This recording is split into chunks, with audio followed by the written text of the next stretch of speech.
Hey there, gadget groupies. I've got an experimental one for you all today. In the tablet world, fighting between Windows and Android, there are huge gaps in each company's strategy between Google and Microsoft. Speaking very generally, Windows has better solutions for desktop-style productivity, but Google rules for social services and entertainment apps. The dream, of course, would be to combine both platforms into one portable slate. The folks at Banggood.com sent over a tablet which aims to solve that problem, so let's take a look at the Teclast X98 Pro. Teclast is talking a big game here, listing some pretty beefy specs at a bargain price. As we've seen from companies like Lenovo, manufacturers can save on hardware costs by building Windows tablets with Intel Atom processors and recycling that hardware build to also deliver an Android solution. Out of the box, the X98 gives off a decidedly iPad-like vibe, sporting a 9.7-inch Retina display. Exactly the same resolution as the iPad at 2048 by 1536. A white plastic front face and aluminum back certainly reinforces this design inspiration. There are no controls on the front face, everything is handled in software on both operating systems, and there's a mediocre 2-megapixel camera in the top corner, which is good enough for video chat. The left side of the tablet holds a power button, volume rocker, micro SD slot supporting up to a 64GB card, and the microphone. The bottom of the tablet is where we'll find the micro USB headset jack and a micro HDMI port. The back of the tablet has a 5-megapixel camera and a pair of speakers. We have a separate video testing audio playback, and spoiler alert, they aren't that great. My review unit also came with a folio stand case, which includes a Bluetooth keyboard that magnetically attaches to the inside of the case. It's a nice lightweight little typer with good wireless range, decent battery life, and respectable key travel. But we'll talk about the case more in just a little bit. This hardware gives off a great first impression, but upon closer inspection, you start to see the seams. And I mean that literally. Places where metal meets plastic don't fit together as well as more expensive solutions. I'm able to see a little light leak through the top corners of the tablet. Using the case actually proved to be a worrisome endeavor. It snapped on so tight I couldn't remove it without a plastic knife. The leverage needed to pop the tablet out lightly dented the back, and the case snapped on tight enough to mark one of the corners. The removal popped some of the clips which hold the screen to the backplate. And that's maybe not terrible though, as I don't think it would be difficult to remove the screen and replace the battery if you needed to, but it was still a bit disconcerting while trying to shoot this review. Now, while the build quality is an area where Teclast is saving some cash, the guts of this tablet are pretty solid. An Intel Atom Z8500 quad-core powers the unit and is backed up by 4GB of RAM. There's 64GB of storage built into the device, but that is split between Android and Windows.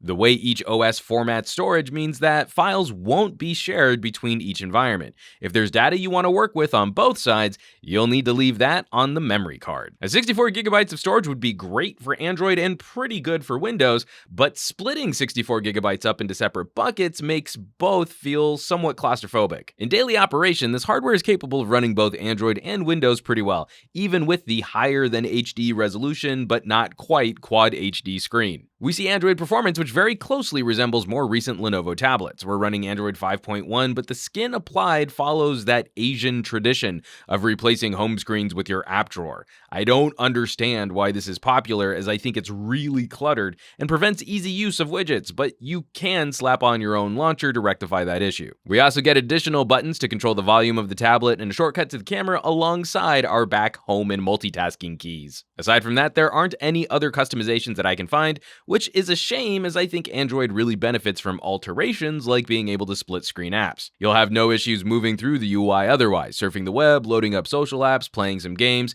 Marvel Future Fight, for example, was a bit slower to load missions, but didn't struggle as much as I thought it would with particle and shadow effects. You'll have absolutely no problems editing documents, writing emails, or sharing Facebook posts. A Windows performance is an improvement over the older Atom-powered slates like my smaller Acer, and happily there aren't any skins or tweaks here, it's just Windows 10. The tablet side of the Windows equation will be satisfied with this hardware, loading up apps, streaming media, and playing games like Spartan Assault. It's perfectly capable of handling Office software and document editing. Moving to the desktop side, like all Atom-powered slates, Windows 10 will allow you to load up traditional programs, but don't expect powerful performance on mobile hardware. I can run audio recording software like Audacity, for example, but edits and filters will be slow to process. Ditto photo editing software like GIMP.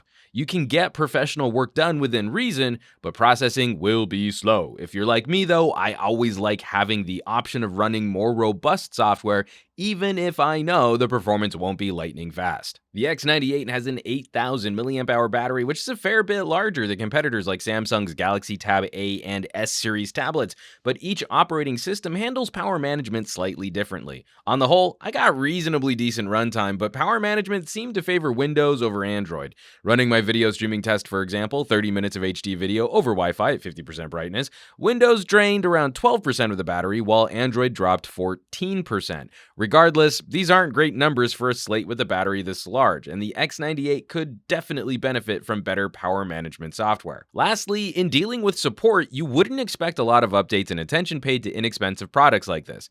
This goes to showcase the difference between Google and Microsoft here, in that the Windows side of this product has been kept up to date just fine, receiving several bug fixes and patches directly from Microsoft, running the latest build of Windows 10. But I can't even find a section in the Android settings to check for an update, let alone run one. As this tablet ages, I feel like these two operating system environments will keep getting further and further apart in terms of running up-to-date software. So where does that leave us with the Teclast X98 Pro? Well, this was an interesting experiment, and there's certainly a novelty here for folks who are looking for an inexpensive tablet and who might be looking to tinker with Android and Windows software.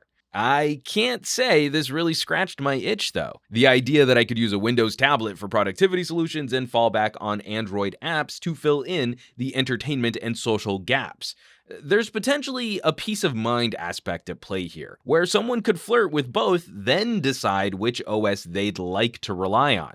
But I just don't see myself swapping back and forth that often. Moving into the future, I really just hope we see more robust productivity solutions land for Android and more universal apps arrive for Windows. Still, at $229, it's not a prohibitively expensive experiment, and it might fit well with that individual who fully understands the compromises at play here. As always, thanks so much for watching. Be sure to subscribe for more reviews like these, and I would not be able to continue producing on this channel if you all weren't out there supporting it by hitting the fan funding, shopping via the links below each video, buying my photography book, or by sharing my videos on your favorite social sites like Google+, Twitter, Facebook, and the Reddit. So please keep bringing more cool people to the party. Hit that thumbs up button, and I will catch you all on the next review.